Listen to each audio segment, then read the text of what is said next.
In his classic article, Parallelomania, Samuel Sandmel concluded his 1961 Society of Biblical Literature presidential address by remarking that it would be a real achievement if biblical scholarship of the 1960s were to be characterized as a decade in which perspective and direction were restored, the older theories reassessed, and our collective learning broadened and deepened. Professor of Bible and Hellenistic Literature at Hebrew Union College until his untimely death at age 68 in 1979, Sandmel was a remarkable scholar, well known for his work on Philo and as a Jewish scholar of the New Testament. While he was not the first Jewish president of the SBL, his prominence in a field and guild dominated by Christian scholars matter, and his Jewish background sharpened his critical acumen. Anyone who has read We Jews and Jesus cannot help but be struck by his severe critiques, so much so that Sandmel himself apologizes if his, quote, warm sympathy for Christianity seems obscured. And yet he can't resist adding that he, of course, assumes he will misunderstand and misrepresent Christianity, since he has seen, quote, many examples of this blemish in what Christians have written about Judaism, unquote. Using a similar tone, in Parallelomania, he refers to the massive Strzok and Billerbeck's commentaries of Neuen Testament aus Talmud und Midrash as a hammer that might be useful if you need to drive some nails, but not if you need to bisect a board. Sandman, there are a lot of nice words that he says. Sandman identifies four major errors in this work. Citing Talmudic parallels that post-date the composition of the New Testament by hundreds of years, application of rabbinic parallels taken out of context with little to no competency in the study of rabbinic literature, and excessive piling up of parallels of varying value that increases confusion, and a suspicious tendency to present Jesus's words as superior to an identical phrase attributed to rabbis. We will come back to Sandmel in a moment, but let's fast forward to the most recent SBL presidential address by Moussa Dubé, Behold the Global Translated Bible, Research and Pedagogical Implications, who also advocates, to paraphrase Samuel, or quote Samuel, who advocate for the older theories to be reassessed and our collective learning broadened and deepened.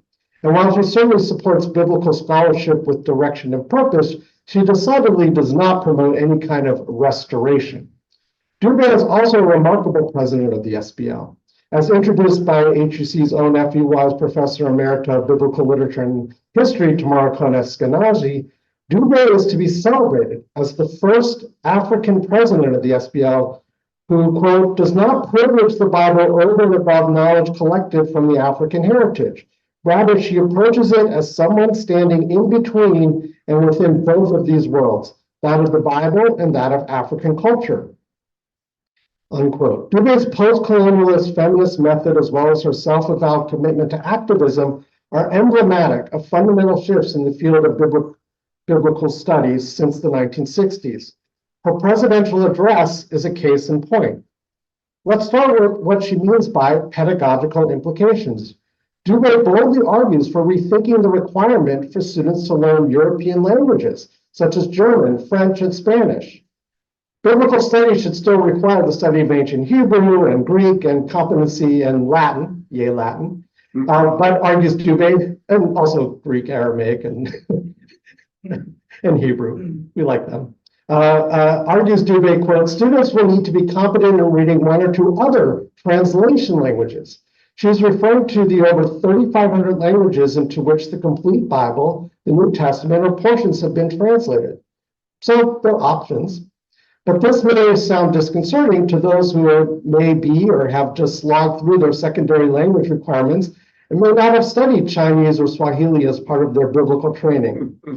However, part of a lifetime of scholarship involves evolving, which may mean letting go of aspects of our graduate training, or better, using them as building blocks for developing new skills and approaches. The requirement to study translation language stems from the research part of the title. For Dubé contends that studying the global translated Bible is a legitimate mandate of academic biblical studies. This way of thinking stems from two relatively recent developments in translation studies.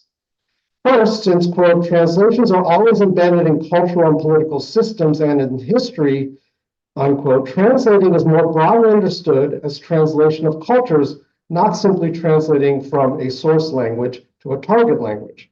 The second and related development has been a change of focus from the source text to the translated text.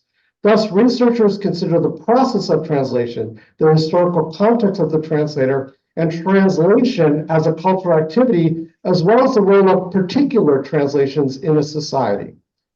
Consistent with conceptualizing translation as a thick form of interpretation, Dubé calls for student competency in, quote, global biblical hermeneutics, in addition to the global translated Bibles.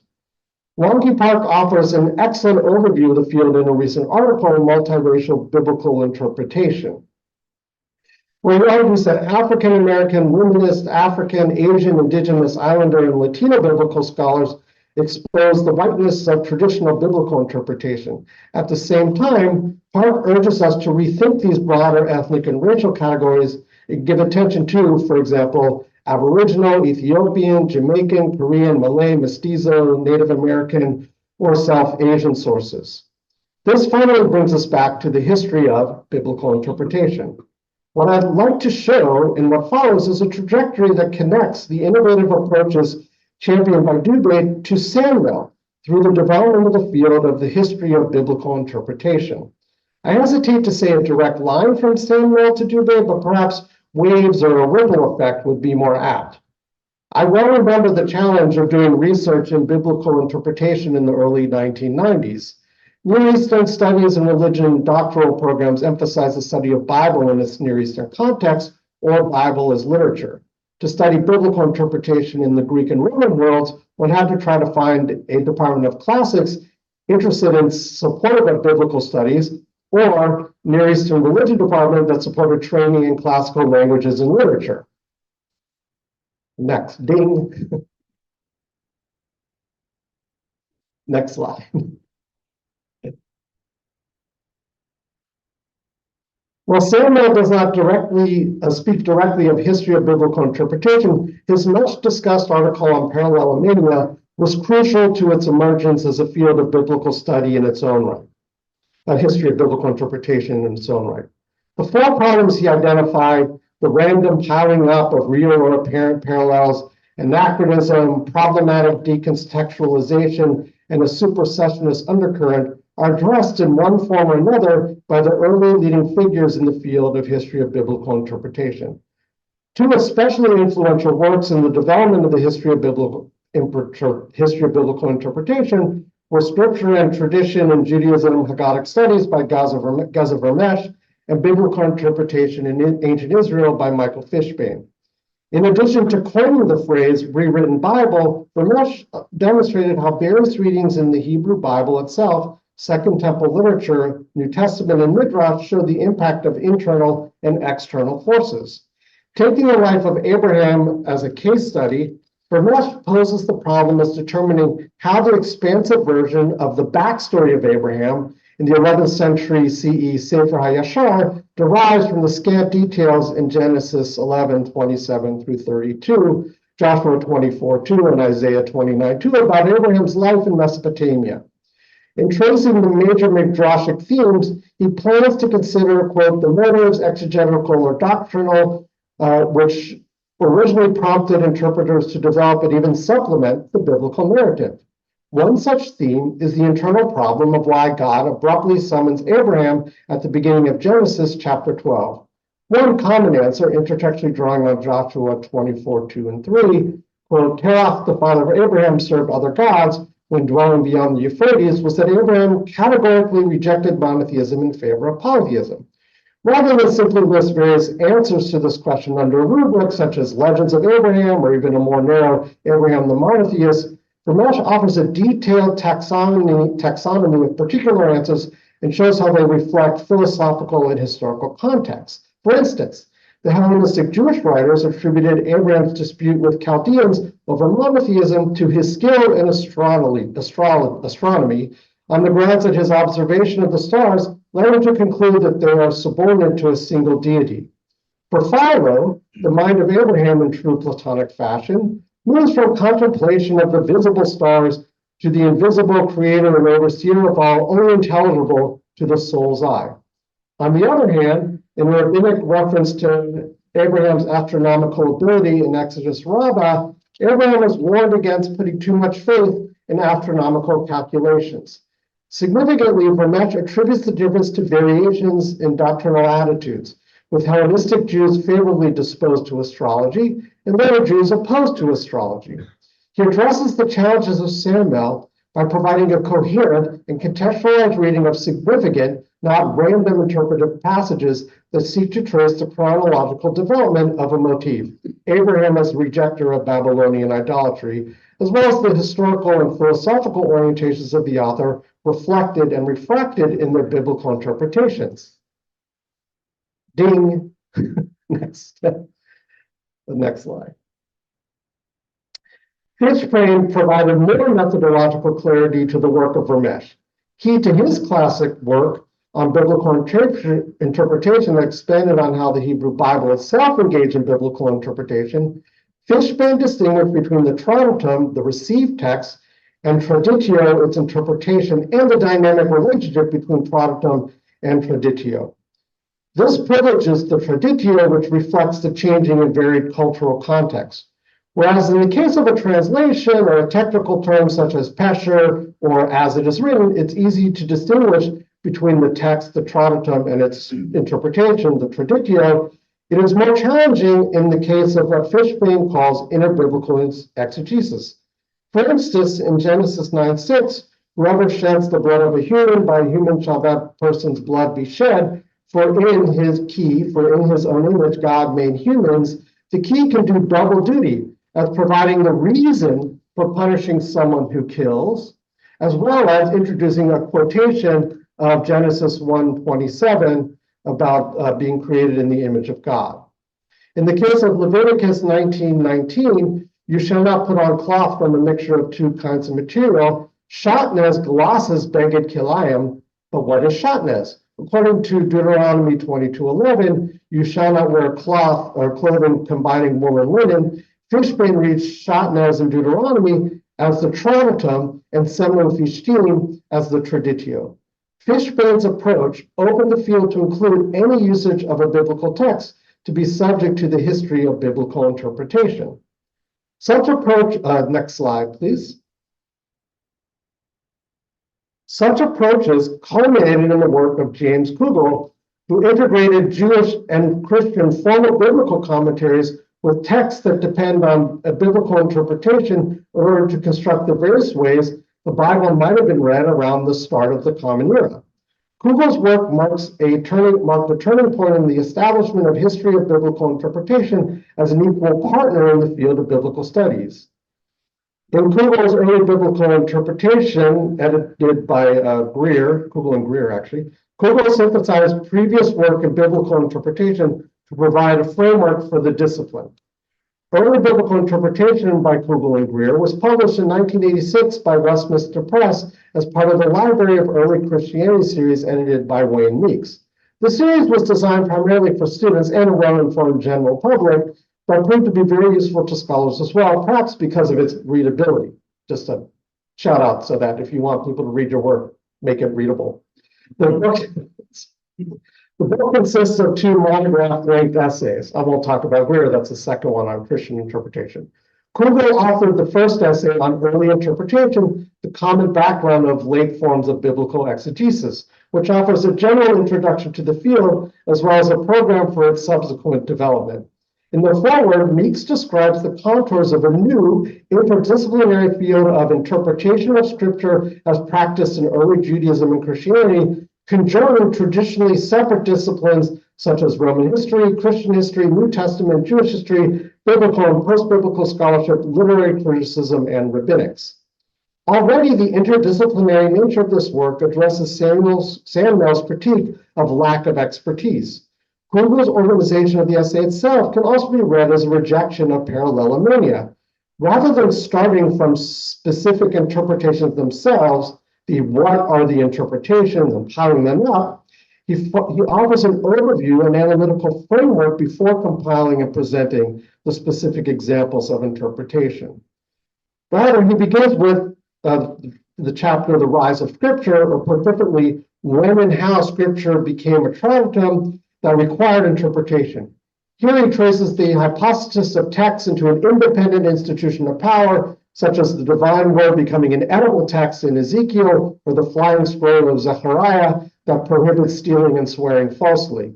He explains further the why of interpretation in the next two sections, for the need for interpretation and then the messiness of history, followed by a section on the who in interpreters of scripture. We see the influence of traditional Jewish exegesis because he divides scripture into two basic elements, history and prescribed modes of conduct, namely Agadah and Halacha, and also attends to how Jewish exegetes turned interpretation into a central and fundamental religious activity. Much of what Kugel says about the need for biblical interpretation has become common opinion. All utterances require interpretation. The evolution of Hebrew as a language made the morphology, vocabulary, and syntax of biblical Hebrew potentially less comprehensible. The emergence of new vernaculars like Aramaic and Greek required translation. Agadic details cry out for commentary, while legal materials have their own needs. Particularly noteworthy is the impact of changing historical context. A centralized text becomes the locus for addressing urgent questions, while legal prescriptions are to be applied to judicial and cultic apparatus that have evolved to become radically different than during the pre-exilic period. An underlying assumption is that sacred texts have a bearing on the present. To quote Kugel, it was precisely the intermittent obsession with past events and necessity of having them bear on the present that gave interpretation of all kinds its urgency. Obsession can generate tensions. For the text contain the past, argues Kugel, but there may not be consensus on what past is relevant. For example, in contrast to Chronicles, which embraces the Davidic monarchy, Ezra and Nehemiah do not suggest continuity with the house of David. This is what Kugel means in the part of the essay that still remains relevant by the notion of the messiness of history. In this section, we see traces of René Bloch's definition of midrash as a homiletic reflection on meditation on the Bible, which seeks to reinterpret or actualize a given text of the past for present circumstances. Leaving aside the attempt at an essentialist definition of midrash, the function of interpretation as actualization, as having the text speak to present circumstances, remains valid. Identifying that present for different generations of interpreters is messy, but that's not exactly what Kugel means. His point is that what seemed like settled exegetical actualization becomes disrupted by changing historical circumstances. The Hellenistic period represents a case in point. Greek culture that includes respect for learning and wisdom, respect for Jewish antiquity, and seriousness, respect for text, even a notion of monotheism, as well as political support for Jewish institutions, does not correlate with notions of non-Israelite culture in the Hebrew Bible. Making sense of the present in light of the past can produce something of a cultural synthesis, such as Ecclesiastes, the wisdom of Ben Sira, the wisdom of Solomon, the Septuagint, Ezekiel, the Tragedian, Philo, and Josephus, to name a few. Or, since Jews were not a single entity, a period of gentle symbiosis must be tempered by the fact that of Hellenism's also violent clash with Judaism. Thus, Kugel attributes apocalypticism and apocalyptic literature, such as Jubilees and the Enoch traditions and the Book of Daniel, as a counter to the attention to ethical conduct and cosmic and moral order in the universe that's sympathetic with a Greek worldview. Leaving aside questions we might have about Kugel's representation of a conflict between Hellenism and Judaism, it is remarkable that whether we speak of the community of Qumran, Philo, Josephus, Ben Sira, Hasmoneans, or the Jesus movement, biblical interpretation plays a prominent role in making sense of their historical context. Beth Berkowitz, more recently in her chapter on Philo and defining Jewish difference between antiquity and the present, has taken this further by claiming that biblical interpretation, more specifically allegorical biblical interpretation, uniquely and effectively addresses contemporary tensions. Berkowitz argues that the ambiguity of allegory, which valorizes and subverts the literal meaning of the text, functions as a rhetorical strategy for simultaneously affirming philosophical universalism and Jewish particularism. Berkowitz's work points to a shift from history of biblical interpretation to history through biblical interpretation. Thus, as much as context explains the traditio can be a key to unlocking contours of the interpreter's context. The work of Vermesch, Fishman, and Kugel, among many others, marked an era in which history of biblical interpretation took its place beside understanding the Hebrew Bible in its Near Eastern context as a legitimate scholarly approach to the academic study of the Bible. Next slide, please. The schema laid out by Fishman and Kugel of a diachronic engagement between traditum and traditio has come under severe criticism in the past 2 decades, primarily as a result of the complete publication of the text from Qumran. The primary objection has been to the claim that during the Second Temple period, the Bible was the traditum. The centrality of a biblical text is something assumed that does not correlate with the evidence. The variety of different textual forms and families, both in the Hebrew and Greek traditions, indicate a fluid, not canonical text. In fact, these scholars cite Harry Orlinsky, who described the Masoretic text as a chimera retrojected into the Second Temple period. This has been confirmed recently by the work of David Stern, who noted that even the Masorah and the margins do not always match the text to which they are appended. Moreover, the acknowledgement of the authority of Moses does not prove the authority of one single fixed biblical text. The early reference to a Mosaic Pentateuch is in Josephus, perhaps in Philo, and not at all in Qumran. This is not to say that no traditum existed, for texts are inevitably produced in relationship to other texts. Rather, what is called into question is identifying this traditum as the Hebrew Bible and whether we should speak of tradita, that is multiple rather than a single traditum. As a result, we have to rethink the concept of traditio. At least during the period of Second Temple Judaism, terms such as biblical interpretation and particularly rewritten Bible become problematic. Decentering the Bible entails questioning a diachronic notion of a Bible and its interpreters, and thus entails considering that, in the case of Qumran, for example, biblical texts were not conceptualized differently than Jubilees or the Temple Scroll and should be analyzed synchronically. Thus, the Enochic account of the Watchers need not be read as an expansion of Genesis 6:1-4, but rather Genesis 6:1-4 is a contraction that de-emphasizes the legend.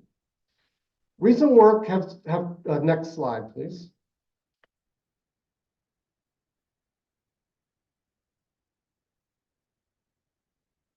Recent works have taken the calls of scholars like John Reeves to heart and demonstrate the implications of reading Second Temple texts by starting from the assumption of a de-centered Bible. One such work by Eva Marashik aligns with those who have argued that the biblical canon should no longer dictate the study of early Jewish literature. This results in not limiting religious inspiration to the Bible, reading these texts as works of sacred literature in their own right, and understanding how authorship and text identity were different in the ancient world. She reads texts like Jubilees and the Temple Scroll as not merely rewriting, but also simply writing. The bulk of her book focuses on Psalms. Emblematic of her approach, she contends that the Qumranic attribution of all Psalms to David does not result from a text in search of an author, but rather a hero in search of a text. Interest in valorizing the Davidic line motivated the creation of a book of Psalms. In the case of Jubilees, Marashik takes the beginning of the text seriously as reflecting an absence of a canonical Bible. Quote, Jubilees is a text with its own purposes and integrity, and a narrow focus on what it shows about exegesis of the Bible obscures the fact that Jubilees is both participating in and presenting a literary world that is not configured in relation to the Bible. It presents itself as immediate revelation to Moses, not an interpretation of a prior one. And evidence for the reception of Jubilees shows us that this claim was taken seriously. In another example of expanding the material that constituted Tradita in the Second Temple period, Molly Zahn employs genre and prototype theory to identify rewriting as a genre. Following a long line of scholars who have questioned the productiveness of the term rewritten Bible or biblical paraphrase or parabiblical text, Zahn distinguishes between different types of rewriting ranging between revision and reuse. Thus, both a Masoretic text Jeremiah and Jubilees are rewritings, but Masoretic text Jeremiah is an expanded version of the Jeremiah that we find in the Old Greek and Qumran scrolls, while Jubilees is an independent literary work that reuses multiple sources, including, but not limited to, biblical traditions. Similar to Jubilees, Chronicles is not a revision of Samuel and Kings, but a reuse of that material. Zahn distinguishes Chronicles from 1QS, the community rule, Serach HaYachad, which also reuses language from the Bible, particularly Exodus and Deuteronomy. The community rule is not exactly rewriting because it's not engaging with these texts. However, it reuses the language of Torah designed to generate texts that convey a similarity to the Torah.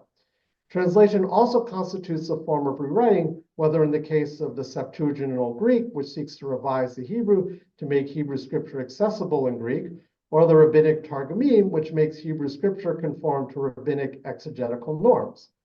Zahn further astutely notes that rewriting itself was common in the Second Temple period, which accounts for multiple versions of Quranic texts, in addition to multiple variant biblical texts.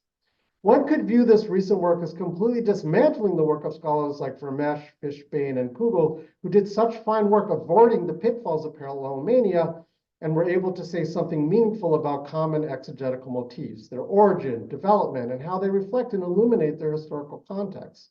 After all, one of the attractive aspects of history of a biblical interpretation was the sense of certainty about the biblical text being interpreted, in contrast to trying to interpret scriptures in its own context, where simple questions like absolute and relative dating, basic meaning, authorship, authority lacked certainty. It seemed easier to consider what created in God's image meant to Philo than what it means in Genesis.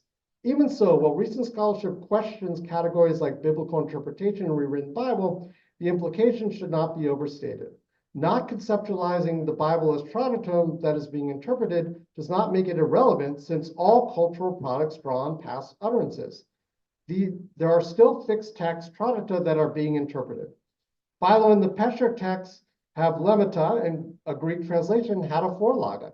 We must be cautious, however, at calling these texts the Bible. In this sense, Fishbane is less problematic if we classify his work as intertextual interpretation. That is, he does show how selected texts and what came to be the Bible are being interpreted by other texts that came to form the Bible. So the frameworks developed by early scholars still apply, but must be moved later. The origin and development of interpretive traditions can be traced, as can the way they reflect and produce their historical context. Now, one part of Sandmel's critique that I haven't touched upon is his concern about supersessionism. As I noted earlier, Sandmel will use his Jewish voice to criticize scholarship. The turn to history of biblical interpretation addressed supersessionism in numerous ways. In addition to enhancing the value of so-called non-biblical texts as worthwhile in their own right, as opposed to culminating in the New Testament, it categorized the New Testament as one of several parabiblical texts, more than a replacement of the Old Testament. Moreover, it offered a method congruent with traditional Jewish exegesis. Kugel himself is quite skilled in Midrash, and the Bible as it was is reminiscent of the Rabbinic Bible, with translations, paraphrases, and commentary from different periods, places, intellectual orientations put in dialogue with each other. Although not necessarily his intention, Kugel paradoxically moved forward the process of decentering the Bible by focusing on its interpretation. This is precisely what study of the global translated Bible performs. We have our fixed tradition of the Bible, while the traditio, the over 3,500 languages of translation, is transnational and transchronological. For students of translation, the broad scope of translation as a means of investigating the human experience is not surprising. Translation is a point of contact between two cultures that sheds light on the target culture. Understanding how a translator actualizes a text, understanding how they are negotiating concerns the contours of their culture. Next slide, please. Dubé's plan emerges out of recent work on multiracial biblical studies. This work provides an entree into what we might expect from the research on the global translated Bible. So I will conclude with some ways in which the story of Hagar has been interpreted to get a sense of the broader category of global Bible interpretation, of which translation would be a subset. The story of Hagar consists of two episodes. In Genesis 16, the barren Sarai gives her Egyptian maidservant Hagar to Abram to have a child for Abram through her. Hagar becomes pregnant. Tension ensues between Hagar and Sarai. Sarai drives Hagar away. God tells her to return, and she gives birth to Ishmael. In chapter 21, the tension reemerges in the story when Isaac is born. Sarah drives out Hagar and Ishmael for good into the wilderness. God saves them for imminent death by revealing to Hagar a well of water. Viewing the narrative from the slave woman perspective, Dolores Williams draws on a careful reading of the story, Hebrew philology, Near Eastern traditions, and Israelite legislation to characterize the sections about Hagar as a story of survival in a world shaped by the desires of slave owners. Thus, Hagar's status as Shifcha, which Phyllis Tribble defines as a virgin maid, indicate that Sarai had protected her, Hagar, from sexual coercion until the demand of motherhood and Sarai's potential loss of status compelled Sarai to force motherhood upon the slave woman in accordance with Israelite and Near Eastern law. Nevertheless, unlike Tribble, who views Hagar as a tragic desolation of isolation, Williams sees Hagar's story as one of hope. She reads Exodus 16:11 and 12 as a kind of curse, but with a promise of survival. He shall dwell alongside his kin. The poverty and homelessness of Hagar and Ishmael after being expelled from the house of Abraham ultimately is resolved since Ishmael grows up and establishes his home when his mother got a wife for him from the land of Egypt. In addition to a careful reading of the Traditum, William provides a traditio as a womanist, i.e. Black feminist scholar, that accounts for why so many African-American sculptors, writers, poets, scholars, and preachers, and just plain folks have passed along the biblical figure of Hagar to generation and generations of Black folks. It especially appeals to Black women. Even today, most of Hagar, quote, even today, most of Hagar's situation is congruent with many African-American women's predicament of poverty, sexual and economic exploitation, surrogacy, domestic violence, homelessness, rape, motherhood, single parenting, ethnicity, and meetings with God. Many Black women have testified that God helped them make a way out of no way. Shion Havia, one of the leading scholars in Islander biblical criticism, focuses on the connection between Genesis 21:22 through 34, a dispute between Abraham and Avimelech about wells, and the Hagar narratives.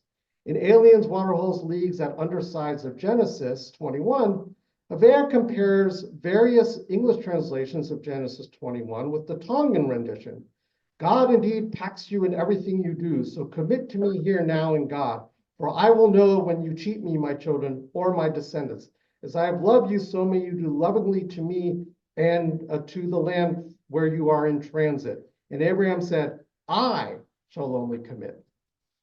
Havea's sympathies are drawn to the native inhabitant Avimelech and his perspective. He contrasts Avimelech's view of Abraham as a temporary sojourner with the narrative's representation of Abraham as seeking and assuming to be a legitimate possessor of the land.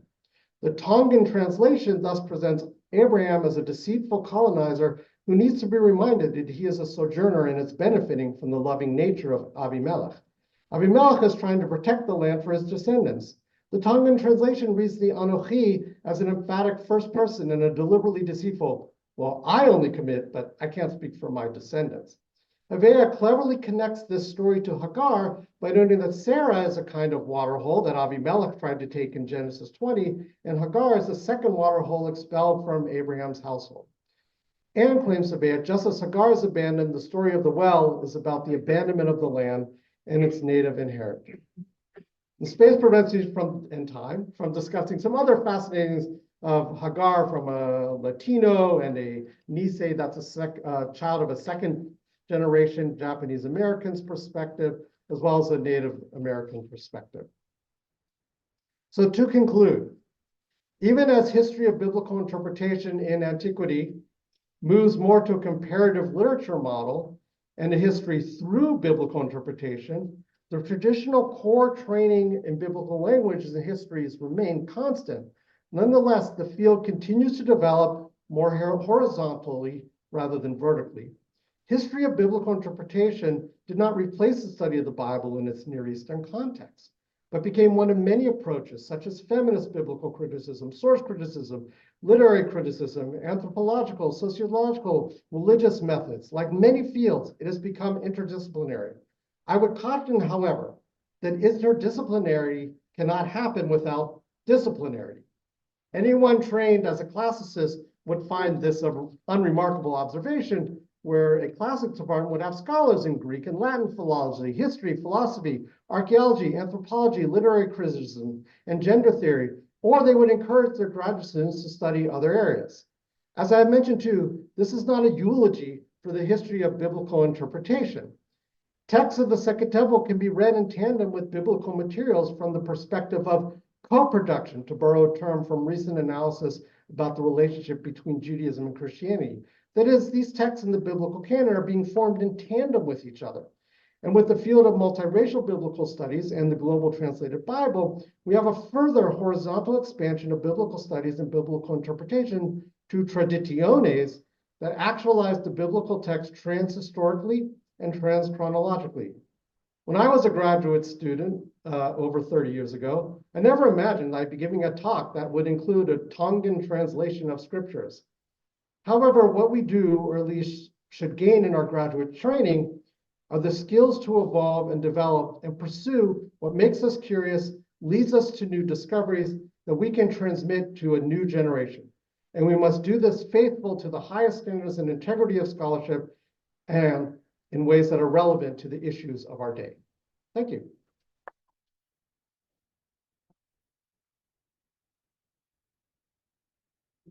So we have time for one question due to some of the technical difficulties we actually discussed. So, anyone have any questions?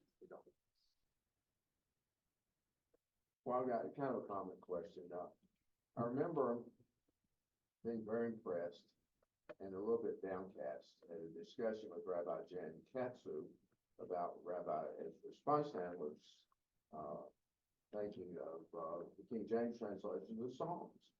And I asked him a question about whether Rabbi Ezra thought that was really good translation or not. And what Rabbi Jan said, well, we didn't do translation. We discussed in Hebrew the Hebrew text. And well, I've a lot of my association with the Bible, the Hebrew Bible, and what I call the Jesus documents, the New Testament, is of course translation with Hebrew or Greek, and I'm developing my proficiency. But you know, this is in some ways bewildering, but also really kind of exciting. You know, how have people looked at these texts, and how have they thought through them on their own lives, and how do they believe people from different places and times have interpreted them? Well, thank you. That's a wonderful observation and at least a great question. Part I had to cut out, which is why translation is so interesting. And the field of translation has moved away from defining a single translation as good or bad. Yeah. There could be multiple good translations. Yeah. It depends on the context, the purpose of the translation, but also the process of translation and translators themselves. They are much more interesting than this idea of trying to capture what the original meaning of the text was. And you want to engage in that, right? If you're translating the Bible or a New Testament, you have to know Hebrew and Greek. But what's also interesting is how the individual translator is negotiating the various traditions in making that translation relevant to its particular, what scholar Vermeer has called scopus theory. That is the purpose of the translation. And I mean, I could cite, for example, Lawrence Venuti's The Translator's Invisibility, where he talks about how there's a tradition to actually not talk about the translator. And in fact, the translator is a really important performer of integrating these texts into their culture, and they are authors in their own right. So, and that's another side of things too. But the upshot is that this becomes looking at the translation and asking, how did the King James Version, for example, what role did it function in the 17th century and how it advanced, let's say, Anglican interests? That would be a fascinating question, an issue that we look at, and that's what you might even call a history not of translation, but a history through translation. That's what make these, that's what make this fascinating. And then we can also look at translations across the world and ask those same kind of questions. All right, thank you, Dr. Kraus. You're welcome.